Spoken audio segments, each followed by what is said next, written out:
Hello everyone, this is doctor Toshika Bisone and आज हम pharmacology series start करने वाले हैं अबाउट हेमाटोलॉजी। हेमाटोलॉजी को अपन 4 स्टेप्स में पढ़ेंगे।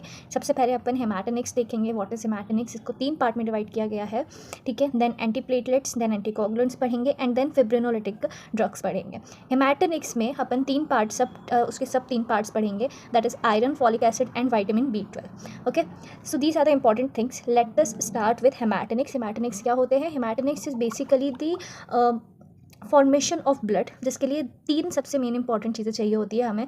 सबसे पहला तो हमें आयरन चाहिए, उसके बाद हमें फॉलिक एसिड चाहिए, देन विटामिन B12 चाहिए, ठीक है। अब एक एक करके इसके बारे में पढ़ेंगे। आज की वीडियो में हम पढ़ेंगे आयरन के बारे में, in and out everything, pharmacology of iron.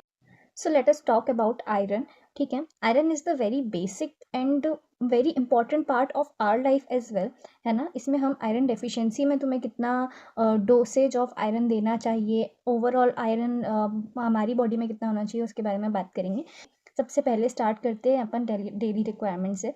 Daily requirement में एडल्ट्स का it is 1 milligram, menstruating female के लिए it is 2 milligram and pregnant female के लिए it is 3 to 5 milligram. Okay, pregnant women के लिए ज़्यादा इंपॉर्टेंट होता है। And the very important point is iron हमें देना स्टार्ट कर देना चाहिए to the pregnant lady at 2nd trimester. Okay, अब हम बात करते हैं कि कौन से सोर्स ऑफ गुड सोर्सेज हैं for iron. So liver, egg yolk हो गया, बीन्स हो गए, ये सारे जो हैं these are the good products और गुड सोर्स ऑफ आयरन, ठीक है।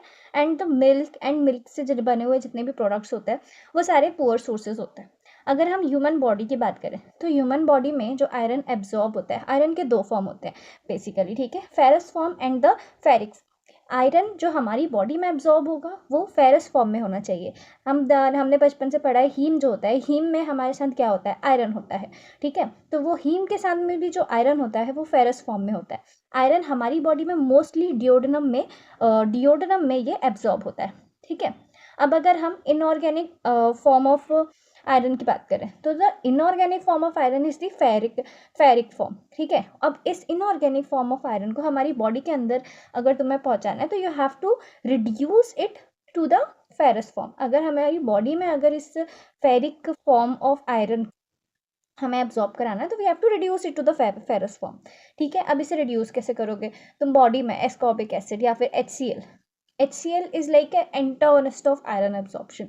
अगर HCl और एस्कॉर्बिक एसिड ज़्यादा होगा तो आयरन एब्जॉर्प्शन हमारी बॉडी में अच्छे से नहीं होगा, ठीक है। तो अगर हमें आयरन का एब्जॉर्प्शन बढ़ाना है तो एस्कॉर्बिक एसिड HCl को हमें कम करना पड़ेगा, ठीक है। अब अगर हम बात हैं कि चलो हमने हमारी बॉडी में फेरस फॉर्म में आयरन को एब्जॉर्ब तो करा लिया, इसके बाद क्या, एब्जॉर्प्शन के बाद क्या?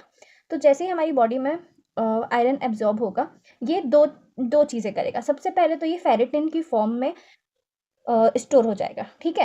एंड दूसरा क्या करेगा, ये ट्रांसपोर्ट हो जाएगा ट्रांसफेरिन के साथ और ब्लड के फॉर्मेशन में हेल्प करेगा, ठीक है, क्योंकि ब्लड के फॉर्मेशन में iron is very very important, ठीक है।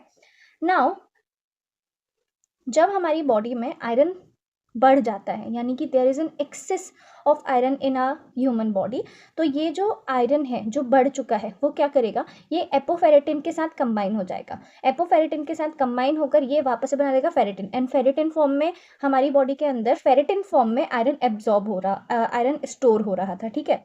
तो this ferritin when again stored in the mucosal cell, और ये म्यूकोसल सेल जब शेड होंगी ना तो उनके साथ वो आयरन भी चला जाएगा, ठीक है।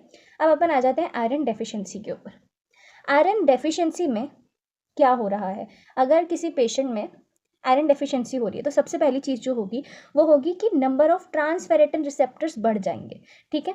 ट्रांसफेरेटिन रिसेप्टर इसके बढ़ जाएंगे। आयरन डेफिशिएंसी अनीमिया भी होता है, आयरन डेफिशिएंसी ज़्यादा हो जाती है तो आयरन डेफिशिएंसी अनीमिया हो जाएगा, which is also known as the microcytic hypochromic anaemia, ठीक है। इसके लिए हम ट्रीटमेंट क्या देंगे? ट्रीटमेंट हम आयरन देंगे ओरली और पैरेंटली भी दे सकते हैं, IV या IM में भी दे सकते हैं, ठीक है। तो the first choice always will be the oral, orally ही देना है। और अगर पेरेंटली दे रहे हो तो पेरेंटली कब देना है? पेरेंटली सिर्फ तब देंगे जब आयरन जो है वो टॉलरेट नहीं कर पा रही है बॉडी, या फिर आयरन हमारी बॉडी में एब्जॉर्ब ही नहीं हो रहा, और अगर देना ही है तो you have to give it with erythropoietin, ठीक है। अब ओरल प्रिपरेशन के बारे में बात करें तो इसमें 3 चीज़ें आती हैं, ठीक है। पहला आता है ferrous sulphate, then gluconate, then succinate, and इसके अलावा भी बहुत सारी चीज़ें होती हैं। द मेजर वन जो हमको पढ़ना है that is the ferrous sulphate. Ferrous sulphate में 20% एलिमेंटल आयरन आता है। ठीक है, अभी यहाँ पे थोड़ा सा मैथमेटिक्स लगेगा जो हमारा कमज़ोर होता है। ठीक है, फेरस सल्फेट में 20% एलिमेंटल आयरन होना चाहिए, और जब डेफिशिएंसी होती है, आयरन डेफिशिएंसी जब होती है, तो human body needs 200 milligram of elemental iron. ठीक है, तो अगर बॉडी को 200 मिलीग्राम ऑफ एलिमेंटल आयरन चाहिए तो you have to give 1000 mg of ferrous sulphate.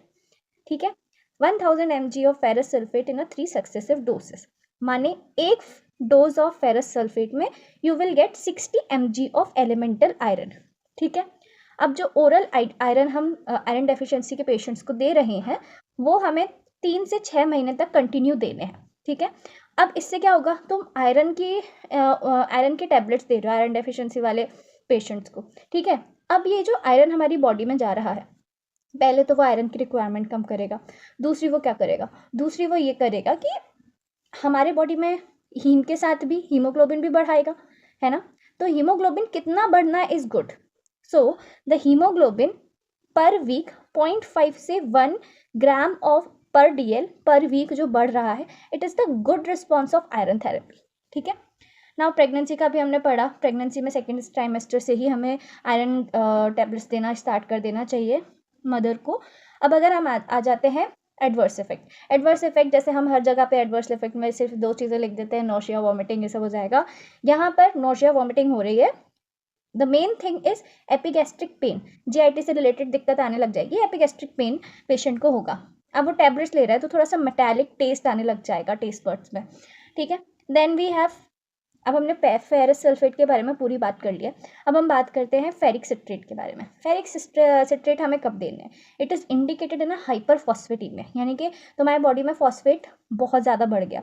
ये यूजुअली कब होता है, सीकेडी के पेशेंट में, क्रॉनिक किडनी डिसीज़ के पेशेंट्स में। ठीक है, क्रॉनिक किडनी डिसीज़ के पेशेंट है, डायलिसिस पर जा रहे हैं, उनके में फॉस्फेट जो है वो बॉडी में बढ़ जाएगा, हाइपर फॉस्फेटीमिया हो जाएगा, उसके लिए you will give ferric citrate. ठीक है, फेरिक सिट्रेट का जो हम फेरिक सिट्रेट क्यों दे रहे हैं, फेरिक सिट्रेट इसलिए देते हैं क्योंकि it has the capacity to bind phosphate and form non absorbable complex. ठीक है, अब हम क्या करेंगे, अब हम आते हैं पेरेंटल प्रिपरेशन पे। ठीक है, पेरेंटल प्रिपरेशन में 2 तरह के प्रिपरेशंस होते हैं। हमने ओरल प्रिपरेशन अभी पढ़ा, जिसमें हमने पढ़ा ferrous sulphate and ferric citrate के बारे में। अब हम बात करते हैं पेरेंटल प्रिपरेशन। पेरेंटल प्रिपरेशन में 2 चीज़ें आती हैं, आयरन डेक्स्ट्रिन और आयरन सॉर्बिटॉल सिट्रेट। ठीक है, इनके बीच में अगर डिफरेंस देखें तो आयरन डेक्स्ट्रिन जो है हम IV IM दोनों में दे सकते हैं, लेकिन आयरन सॉर्बिटॉल सिट्रेट जो है वो हम सिर्फ IM में देंगे, IV में नहीं देंगे।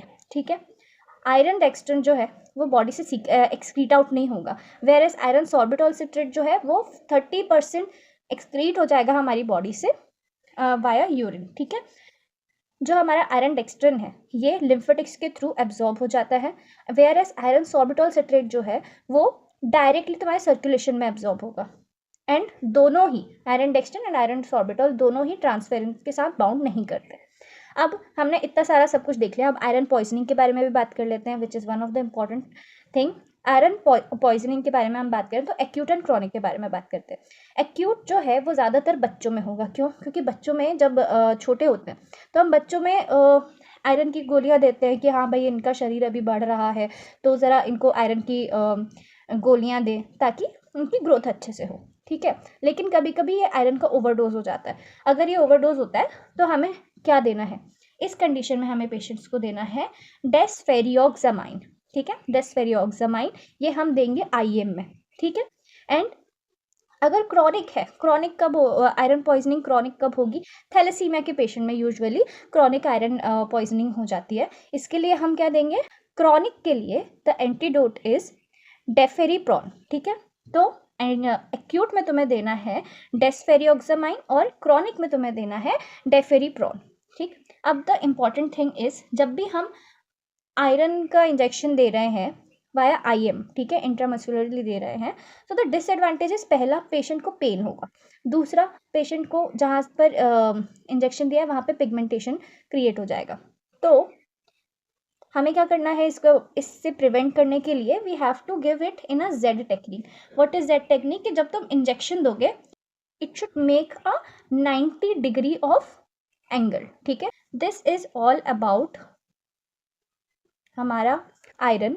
ठीक है, which is one of the important thing in general भी अपने को पता होना चाहिए. In next video will talk about the folic acid. ठीक है, फॉलिक एसिड का मैकेनिज्म क्या होता है, हम कब देते हैं, एंड एवरीथिंग अबाउट इट.